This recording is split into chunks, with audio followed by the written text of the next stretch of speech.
You're listening to the Never Heard of It podcast, a Night Shift Radio original. Every week we bring you the good, the bad, the weird, and lesser known streaming movies. Hit subscribe for new episodes every Thursday and Sunday. So sweaty. And all I'm doing, literally, just sitting here.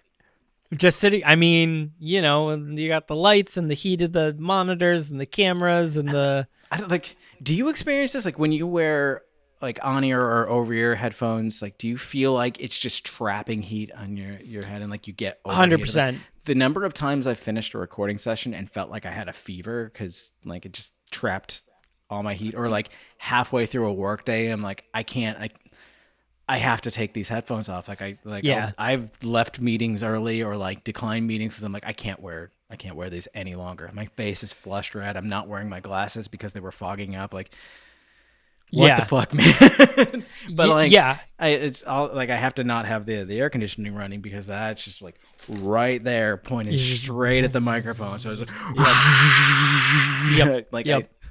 I can see the monitor on Audacity just going like crazy whenever it's running. Yeah. Yeah. I mean, it gets it's a hot one. Yeah. So gonna talk about a thing. What are we drinking? Paper goils. Wrong show. Paper goils. Paper goils. Yeah. Paper goils. Look, I really thought that would pop off, but let me tell you why I think it didn't. I don't think anybody's watching this show, Paper Girls. I didn't know it was out. I had seen like an article about it or something like that. Like, I feel like it came up in my daily scrolling through theverge.com or like on Twitter or something like that. But I didn't know it was out. I remember seeing that it was going to be on Amazon Prime, which honestly, like, as you're familiar, when I see that something that looks interesting is a Prime exclusive, I just immediately write it off like I'm never going to see this. Sure. And so, like, I don't think about it. And there's probably a fair number of people who are like me. But there also are a lot of people who do watch Prime Video. And well, I mean, The Boys is on Prime Video. Yeah. Fleabag, Miss Maisel, like good. There are good shows on Prime, which is unfortunate. What pisses me off, because I want to watch them. Because you don't want to watch them. Yeah. So tell me about Paper Girls. Tell us about Paper Girls. Tell us about Paper Girls. So here's another one of those things that I think this is a really big marketing mistake, and we talked about this a few episodes ago about other things. So Paper Girls just debuted about a week ago. It came out on Friday, July 27th. It is in a Prime exclusive, and it stars Ali Wong, who is, I will say right off the bat, tragically underutilized in this show. I did not know she was in that at all. She's one of the main characters, but she's not in most of the show. It's weird. We'll kind of talk about it. And but another character that's in this movie is Adina Porter. And for those of you who were like, yeah, I don't know who that is, that would be none other than Miss Letty Mae herself from True Blood. That would be Lafayette's mother from True Blood. Of course. And she is one of the bad guys in this. But there is one other person that when I tell you that they're the bad guy of the series, it's going to completely change your perception of the series. Okay. So I'm going to tell you briefly what the series is and what it is not. So it has been marketed as Stranger Things-esque. Mm-hmm. It is not. Okay. It's not. The only thing that it has in common with Stranger Things is that it's the same age of kids, but in this case they're all girls because they're paper girls. They are paper delivery girls. Okay. And it takes place, starts taking place in the 80s. That's really it for the Stranger Things part. This is actually a time travel story. So the plot of this, which is revealed in the trailer, is that these 4 paper girls, they're on their paper route. It's Halloween night, about to be November. It's October 31st, about to be November 1st. They see a crazy thing happen in the sky. They freak out. They wake up, and now they are in the year 2019. Ooh. And they run into one of the paper girls. Basically, ends up running into herself, older, who is Ali Wong, and that is the character of Erin. Weird. So that is the plot. It's basically them being like, how did we time travel? How do we get back? Right. And it's that kind of story. And it has to do with like, an underground faction of people that are trying to stop a seemingly fascist faction of people that are trying to like reset history to their fascist beliefs. Whereas the other ones are like, no way, man, we got to keep it, all higgledy-piggledy or whatever. At least that's what we think at the start of the show, right? I'm not saying there's an answer at the end of season 1, but you start to question things. I would go like ahead. for you to confirm or refute if someone actually uses the phrase higgledy-piggledy in this show, because that might make a difference for me. They don't. But here's one of the things that may completely change your perception of the show. So now I've set the premise, right? Cool sci-fi show. Oh, this was a graphic novel too, wasn't it? It was originally a graphic novel. I recognized it. Okay, thank you. Go on. So here's who the bad guy of this show is. Jason Mantzoukas. Shut your face. Who's that? Oh, wait, no, I see now. Yeah. I saw the picture. Like, what? It's like this serious, like, people are dying and getting, like, laser blasted. And then, like, Jason Mantzoukas shows up and is like, hey, everybody, I'm the bad guy. And I'm like, what the fuck is this? Like, what is this nonsense? So of course, Jason Mantzoukas, for those of you unfamiliar, he played Derek on the show The Good Place. And also, he hosts a podcast very similar to this one called How Did This Get Made? Oh, that's right. And that is Jason Mantzoukas. He has, he's known for his big, crazy curly hair and big beard. Very, very funny guy, stand-up comedian, been in a lot of other things. He's going to be Dionysus in the Percy Jackson series that Disney's working on. Oh, nice. Yeah. I'm actually excited for the reboot of that one because I know that historically that was based off a really good book series, which I didn't read, but I hear it's good. I thought the books were fun. The movies that they did were just such a letdown. I didn't read the books and the movies were meh. That's the thing is like we've talked about this before. Like when you have source material that people like, and especially when you have like this deep well of it, like he did at least a 7-book series, I think Riordan did for this. It's a long one, yeah. And when they do the first movie as though like they're absolutely certain that they'll never be able to make another one, and so like they just bomb it right from the beginning. It's the same thing that happened with the initial attempt at doing his Dark Materials, the Golden Compass movie. The Golden Compass, yeah. Which in some ways was absolutely delightful. Visually was beautiful, but you could tell they made it without any confidence at all that they were ever going to make the other two. And that just like, it kills me. Like, why would you shoot yourself in the foot like so blatantly? Like, if you make a really good adaptation and a studio chooses not to pick up the rest of the stories, okay, that's not on you. But when you make the first one so bad or like try to self-contain it so much that like you don't leave room for the rest of it, that is on you. Yeah, I mean, at some point, people pick up the licensing for this and the book people are making money for it. I would push for them to make it as a to be continued, whether they make a second movie or not, because worst case scenario, people are going to see the first movie and be like, well, shit, now I want to know what happens. I'm going to go buy the book, right? Yeah. That's the point of the whole thing anyways. But so here's my non-spoiler review about Paper Girls. Okay, go. It's almost good. Almost perfect, I'll say. No, it is good. It's almost perfect. Almost. It like just like it's almost there for everything. Like when it comes down to acting, obviously it's a bunch of kids. It's not so much the kids. It's kind of the other characters. It's almost there for the writing. It's almost there for the plot. It's a little too vague. Like I left season 1. Season 1's only 8 episodes, as most like streaming shows are nowadays. And after episode 8, I was kind of like, yeah, but I still don't really understand how or why they time traveled. And we spent 8 episodes talking about it. I still kind of don't fully get it, but it's like so close. It's like right there. It's so close, but like it's just not there. I feel like a lot of shows like this, without having seen it, just based on what you've described, a lot of shows like this will introduce these like really vague concepts in season one, just like they give you the background and they jump into the action. And then if they get greenlit for another season, then they go back in like season two, episode three or whatever, and they give you background of like how we got to here.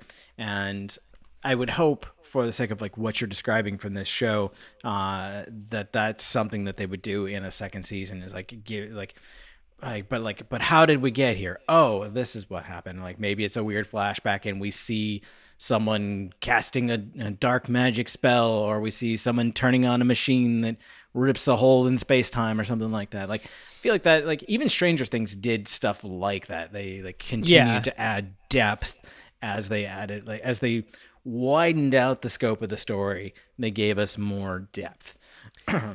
Yeah, I agree. I mean, it is, I will say that this is not really one I would recommend watching with young kids, just like with Stranger Things. There's not really any like sex stuff. There is talk about it a little bit, but not in a graphic manner.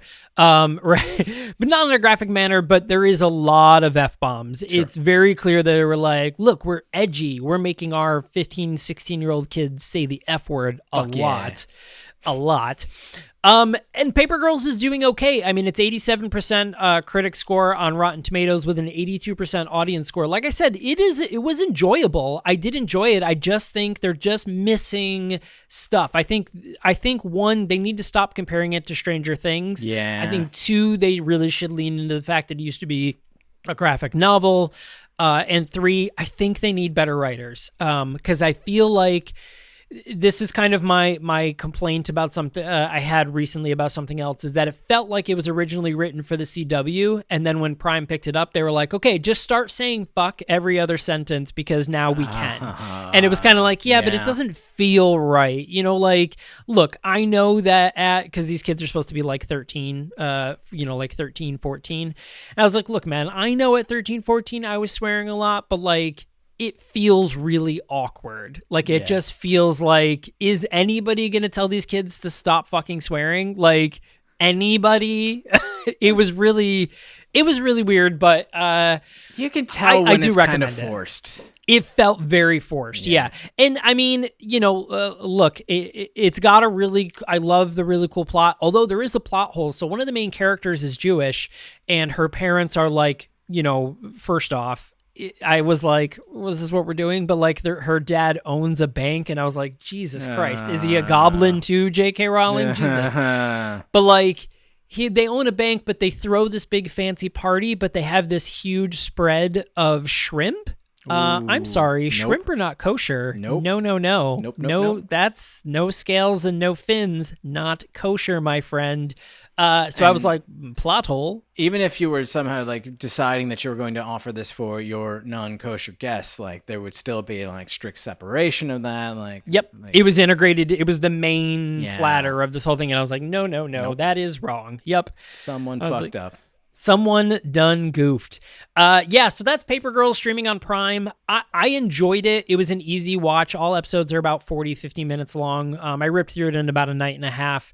I recommend it, but it's probably the book is better, so like if you watch a couple episodes and you're into it, pick up the book. I bet you the book is a lot better. I know I saw a few people across the internet talking about how much they loved the graphic novel, so they were excited for the series, but then after it came out, literally no one's been talking about it, and I don't know why. Fucking wild. Yeah. So there's that. You mentioned the comparison to Stranger Things, and I think that, like, so yesterday we decided to take a little excursion across the river into the eastern lands, and we were wandering around little downtown Belleville, Illinois, cute little old town, and I was thinking about it as I was looking around at the shops and restaurants and stuff that are there. There's actually like a functioning old theater still, which I looked at. I was like, that looks like it used to be a theater. And then I saw the marquee and the posters and everything. Like, that is still a theater. That's dope. And like seeing like vacant office buildings and thinking about it, I was like, with the like huge like burst of like 80s like small town nostalgia that shows like Stranger Things has reintroduced into culture, I wonder why more towns like that aren't like really leaning into that like Hawkins vibe and like trying to revitalize that way by like playing on people's nostalgia. And the reverse of it, like why more people aren't looking at towns like this and saying like, let's bring this to life and like have this be our like small town like television dream. I I mean, look around and I want to own every one of these office buildings and like do something cool with each one of them. And like yeah, there was like 80s brutalist, there was like 1800s red brick, there was like bizarre mid-century shit, like all across the spectrum of like a downtown office, and like every one of them has so much potential. It's like some of them are in use for sure, but like there's a sure. lot of for lease signs in towns like that, and I think like man, like I love cities, and it's hard for me to picture living outside of a city, but I could do it in a well planned and like densely populated like small city where like you walk around and like you know Yeah. every shopkeeper, and like it's you can walk to the park at night and like all this shit. Like I had a bit of that growing up. I spent a fair amount of time in like real small towns, rural towns, and like there is a part of me that does think like I could do that again, but not in the current state of things. Yeah. Yeah. Like Buffalo is a little bit like that. There's two streets in Buffalo that were used during the filming of A Quiet Place and A Quiet Place Part 2 to make it look like, the years before the aliens came and attacked. And then they were also used, Buffalo area was used in that Guillermo del Toro movie, Nightmare Alley, which was just confusing. That was a very yeah, I confusing didn't watch movie. it. It like meant to have this really cool twist at the end where it was more of like a psychological thriller, but like when it did, I was just kind of like, but why? Like, this isn't a twist, it just doesn't make sense. Yeah. But that they used a lot of downtown Buffalo areas and like outskirts, like the suburban areas of Buffalo, to make it look like that. And Buffalo has a huge film market right now. Yeah. They film movies in Buffalo all the time. There's Hallmark movies that are filmed there. Guillermo del Toro has now filmed 2 movies there. Imagine John filming, Krasinski has done 2. Imagine filming a shit ton of holiday romances in a city that's constantly buried in snow. That's perfect. That's adorable. Weird. Yeah, it's great. Yeah, it's like you get 8 months out of the year to film Christmas movies when normally you get, in LA, 0. Yeah. So there's that. You got to do that shit indoors in LA. No, I think about so when I used to live in Oakland briefly, I hope it's still running. I don't know if it is, but there was a free like shuttle bus line that ran up and down Broadway, like pretty much all day until like 10 o'clock at night or whatever. It was like every 10, 20 minutes, something. And you hop on, and it literally just took you up and down this one road. And it's a very walkable street. And I, with working legs, had no problem with just walking the length of the street, but also it's super fucking convenient to be able to say like, oh, the place that I want to go is like 2 miles that way. The Bee's coming. I'm just gonna hop on that and take it. They called it the Broadway Bee. It's great. Sure. That's nice. And like, I just imagine like finding like a perfectly picturesque little town somewhere in rural America, buying the whole goddamn thing, like enticing a bunch of businesses to come and like open up shop, and like setting up a bus line that just runs up and down the main street like an electric bus, so no emissions. Yep. And then like figuring out some sort of like rapid express transit connector to like the next major city, just like run that like every hour back and forth, something like that, and just like really giving people a quiet little escape while still being able to be like easily connected to something bigger. That's one of my weirder dreams, but I want to make it happen. There actually was a little town like that in Menlo Park. I mean, Menlo Park, yes, but you have to be like a millionaire in order to live there. Yeah. But that's basically what it was. It was a very small little shop, but there was a train every hour. It would take you straight into San Francisco. Yeah. But there was I remember because that's where I went on my honeymoon, and we would go to this crepe place in the morning.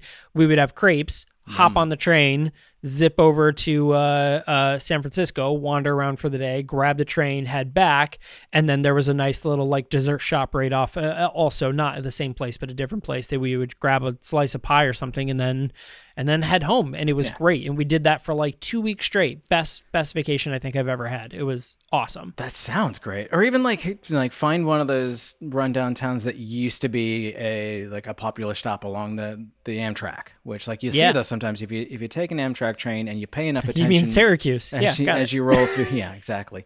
As you roll through town, you'll see places where there used to be a station and there isn't anymore.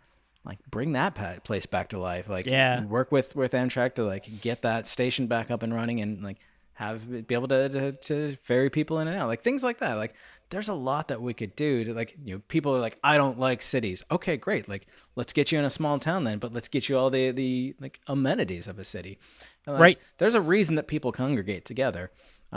Is because we tend to do better as a species in larger social groups. Now, it's true. Totally don't get eaten by understandable tigers. If that larger social group being in the millions isn't your jam. Totally understandable. But like the opposite end of that tends to be a town of 12 people who just won't leave because like their great granddaddy founded it or something like that. Like somewhere in the middle, like there's a really there's a sweet spot, I think. Cool. So we got a brand new episode. We're doing shark movies coming up. We're doing shark movies, and the theme of this month is a question, and the question is: are there good shark movies that aren't Jaws? Are there good shark movies that aren't Jaws? And the very first movie we're going to do, I'm not sure that's going to answer that question in the way. I don't think it's going to be a surprise. No. But the first movie is called Noah's Shark.